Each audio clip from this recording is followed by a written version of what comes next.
အတည်ငြိမ်ဆုံးခြင်းဆိုင်ပါဆိုတဲ့ကောင်းစဉ်ပါဘုန်းကြီးတို့လောကဓာတ်ရင်ဆိုင်ကြတော့ကောင်းရင်တော့မသိတာဘူးအစိုးလောကဓာတ်နဲ့ကြုံတဲ့အချိန်မှာရောက်ရခတ်တတ်ကြတယ်အဲ့တော့ကောင်းတဲ့လောကဓာတ်ကြတော့ရောအမြင့်လောကဓာတ်ကြတော့ရောဘယ်လိုရင်ဆိုင်လဲဆိုတော့အမြင့်လောကဓာတ်လည်းဒီလိုပါပဲမြင့်နေတဲ့အချိန်မှာမိုးမမြင့်လေးမမြင့်ဆိုတဲ့သဘောမျိုးဖြစ်တတ်တာ哦သတိထားရတယ်ကိုအောင်မြင်လာပြီကိုနေရာတစ်ခုရလာပြီဆိုအဲ့တော့မှသတိထားရတာအရင်တော့ကတော့တာမန်လိုပဲလေကြုံတယ်လို့သွားမယ်ကြုံတယ်လို့နေမယ်စိတ်ကူးပေါက်တဲ့အတိုင်းနေမယ်စသည်ဖြင့်ပေါ့လုံးလို့ရတယ်ဘယ်သူမှသိပြီးတော့ကြိုလည်းမဆိုင်ဘူးသိလည်းမသိဘူးလူသိလာပြီဆိုတဲ့အချိန်လဲကြာရောဒါအမြင့်ပေါ့အမြင့်လောကဓာတ်နဲ့ကြုံတဲ့အချိန်မှာပိုးပြီးတော့သတိထားသွားရတယ်ပြောတာပဲဖြစ်ဖြစ်နေပုံပဲဖြစ်ဖြစ်စိတ်နဲ့စိတ်ထားကအစအကုန်လုံးကိုသတိထားပြီးတော့ပြင်မှကိုဖြစ်မှာပြင်ရတယ်အတည်ငြိမ်ဆုံးဖြစ်လာအောင်လို့ကြိုးစားရတယ်မတည်ငြိမ်တည်ငြိမ်အောင်ကိုကြိုးစားယူရမှာပဲပတ်ဝန်းကျင်နဲ့နေတာကိုအဲ့တော့ပတ်ဝန်းကျင်နဲ့နေတဲ့အခါမှာပတ်ဝန်းကျင်ကယူစိုက်เสียမလိုပါဘူးလို့ပြောကောင်းပြောမယ်ကယူစိုက်เสียမလိုဘူးဆိုရင်သူတို့ပြောသမျှစကားဘာမှလည်းပြန်မပြောနဲ့ဘာမှလည်းပြန်မတုံ့ပြန်နဲ့ဒါကယူမစိုက်ဘူးလို့ခေါ်တယ်ဟိုကယူမဆိုင်ဘူးလို့ပြောပေမဲ့ပြောရင်သူကိုကကလန်ပြန်ရန်တွေ့ပြန်ရောဆိုတဲ့အနေအထားမျိုးနဲ့ကတော့ဒါကယူမဆိုင်တာမဟုတ်ဘူးဒါကယူမဆိုင်တာမဟုတ်ဘူးဒါကယူကိုတော်တော်ကိုစိုက်ကယူမဆိုင်ဘူးဆိုတဲ့အစဉ်ကကိုမှန်တဲ့အလုပ်ကိုလုပ်တယ်တမာရီရှိလုပ်တယ်တည်တည်ငြိမ်ငြိမ်ပြောတယ်တည်တည်ငြိမ်ငြိမ်လုပ်တယ်တည်တည်ငြိမ်ငြိမ်ဖြေရှင်းတယ်ပြဿနာပဲဖြစ်ဖြစ်ပြောစရာပဲဖြစ်ဖြစ်တည်တည်ငြိမ်ငြိမ်အတာဆိုရင်လည်းတည်တည်ငြိမ်ငြိမ်နဲ့စံစားတယ်အနာဆိုလည်းတည်တည်ငြိမ်ငြိမ်နဲ့ရင်ဆိုင်တယ်ကြော်ဖြတ်တယ်လွယ်သလားမေးရင်တော့ဘယ်လွယ်ပါလောကဓာတ်ရင်ဆိုင်တယ်ဆိုတာလွယ်တာတခုမှမရှိဘူးလောကထဲမှာနေတာကိုကလွယ်မှမလွယ်တာအစားတစ်လုံးဖြစ်လာဖို့အတွက်ဘလောက်ရင်းနေပေးဆက်ခဲ့ရတယ်ဆိုတာကိုဒီနေ့အောင်မြင်နေတဲ့ဆိုရင်တော့ဘဝအစားဘလို့လုပ်ခဲ့ရတယ်ဆိုတာလူတိုင်းသိတယ်ဒီတော့လူဘဝထဲမှာနေနေတာဖြစ်တဲ့အတွက်ကြောင့်အမြင့်တွေအနှိမ့်တွေကြုံမှာပဲအဲ့ကြုံနေတဲ့အမြင့်တွေအနှိမ့်တွေကိုမြင့်တော့လဲမတုံလို့နှိမ့်တော့လဲမတုံလို့အတင်းငြိမ်ဆုံးဖြစ်အောင်ဆုံးမပါလေ့ကျင့်ယူပါလေ့ကျင့်ယူမှကိုဖြစ်မယ်လေ့ကျင့်မယူတဲ့အခါကျတော့ကိုကနည်းနည်းကိုတုံလှုပ်ပြလိုက်တဲ့အရာကတစ်ဖက်သူအားရစရာလည်းဖြစ်သွားစေတတ်တာလည်းရှိတယ်နောက်ပြီးတော့ကိုယ်ပုံရိပ်ကျသွားစေတတ်တာလည်းဖြစ်တယ်ဒါဘုန်းကြီးရဲ့တပည့်တွေထဲမှာဆိုဖြစ်တဲ့ကိစ္စလေးကသေးသေးလေးတွေပါဒါပေမဲ့လူတဘာဝကအဲ့ဒီသေးသေးလေးကိုအကြီးကြီးဖြစ်အောင်ချဲ့တက်တဲ့ပင်ကိုစရိုက်လေးတွေပါနေတာဟုတ်ရက်ွက်ထဲမှာပြဿနာဖြစ်တယ်ဆိုတာတစ်ခါတလေကျစဉ်းစားကြည့်အကြီးတွေမဟုတ်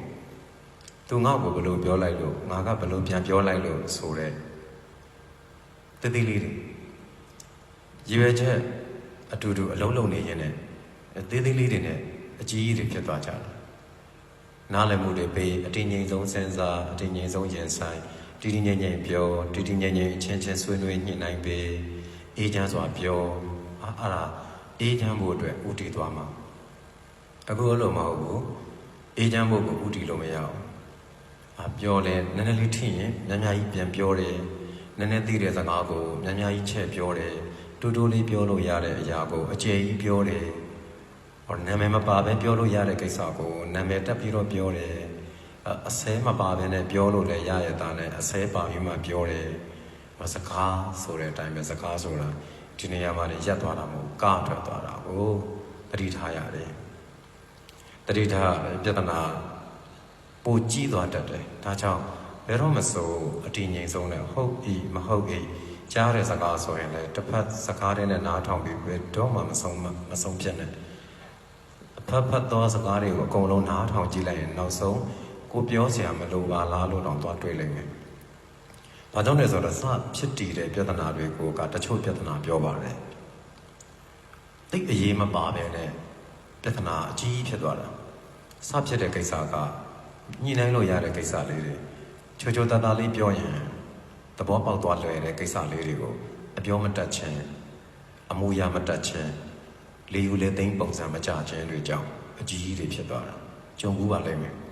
ဘုန်းကြီးဆိုရင်ဒီစကားကိုဒါဒီမနက်မှကိုဘုန်းကြီးရဲ့တပည့်တွေထဲမှာဖြစ်သွားတဲ့ကိစ္စတစ်ရက်ကအဲ့ဒီအေးလေးညှိနိုင်ပြီးဖြစ်လို့ရသားနဲ့စိတ်ညံလှုပ်လိုက်ခြင်းပြီးတော့ဝူဝါဝါလာပြောလိုက်ခြင်းဆိုတဲ့သဘောကြောင့်သူတို့တွေမှာစိတ်မကောင်းတွေဖြစ်ကုန်ရတဲ့ဖြစ်ရတစ်ခုဒီမနက်တွင်ဖြစ်သွားတယ်။ဒါကိုကြည့်ပြီးတော့အရင်ကလည်းဘုန်းကြီးဒါမျိုးတွေကိုကြုံဘူးတယ်ဘုန်းကြီးရဲ့ပတ်ဝန်းကျင်မှာလည်းအဲ့ဒီလိုတွေကြည့်ပဲခဏခဏဖြစ်အမြဲတမ်းဆုံးမနေတဲ့ဈာတဲ့ကိုကအော်လူဆိုတာဒါပဲကိုငြိမ်ငြိမ်လေးနေလို့ရလိုက်ငြိမ်ငြိမ်လေးမနေဘူးမပြောဘဲနဲ့နေလိုက်လဲဖြစ်တဲ့စကားကိုမပြောဘဲနဲ့မနေနိုင်ဘူးကောင်းကောင်းလေးပြီးဆုံးရမယ်ကိစ္စဘယ်တော့မှကောင်းကောင်းနဲ့ပြီးဆုံးအောင်မလုပ်ချင်ဘူးလှုပ်ခတ်စွာနဲ့ပူလောင်စွာနဲ့အဲ့ဒီပုံစံဖြစ်သွားအောင်နှုတ်မထိန်နိုင်ကြတာကိုမတည်ငြိမ်ကြတာအမှုအရာလည်းမတည်ငြိမ်ကြတာအဲ့တော့ပြဿနာအကြီးကြီးတွေကိုဖြစ်သွားစေတယ်လို့သတိထားကြပါအတည်ငြိမ်ဆုံးနေထိုင်ပါအတည်ငြိမ်ဆုံးပြောပါအတည်ငြိမ်ဆုံးနားထောင်ပါအတည်ငြိမ်ဆုံးနဲ့သုံးသပ်ပါပြီးရင်သိပြီးတော့စိတ်ထဲရှိတိုင်းမပြောပါနဲ့စိတ်ထဲခံစားတိုင်းလည်းအပန်မြင့်ပြီးတော့မပြောပါနဲ့စိတ်ထဲခံစားတိုင်းလည်းတစ်ဖက်သူနာမည်ထိထည့်ပြီးတော့မပြောပါနဲ့အေးချမ်းစွာနေခြင်းတည်းဆိုရင်ဒါတွေကိုထိန်းသိမ်းရပါမယ်ဒါဟာနှုတ်ကိုထိန်းခြင်းစိတ်ကိုထိန်းခြင်းကိုယ်ကိုထိန်းခြင်းဆိုတဲ့ထိန်းသိမ်းခြင်းပါပဲ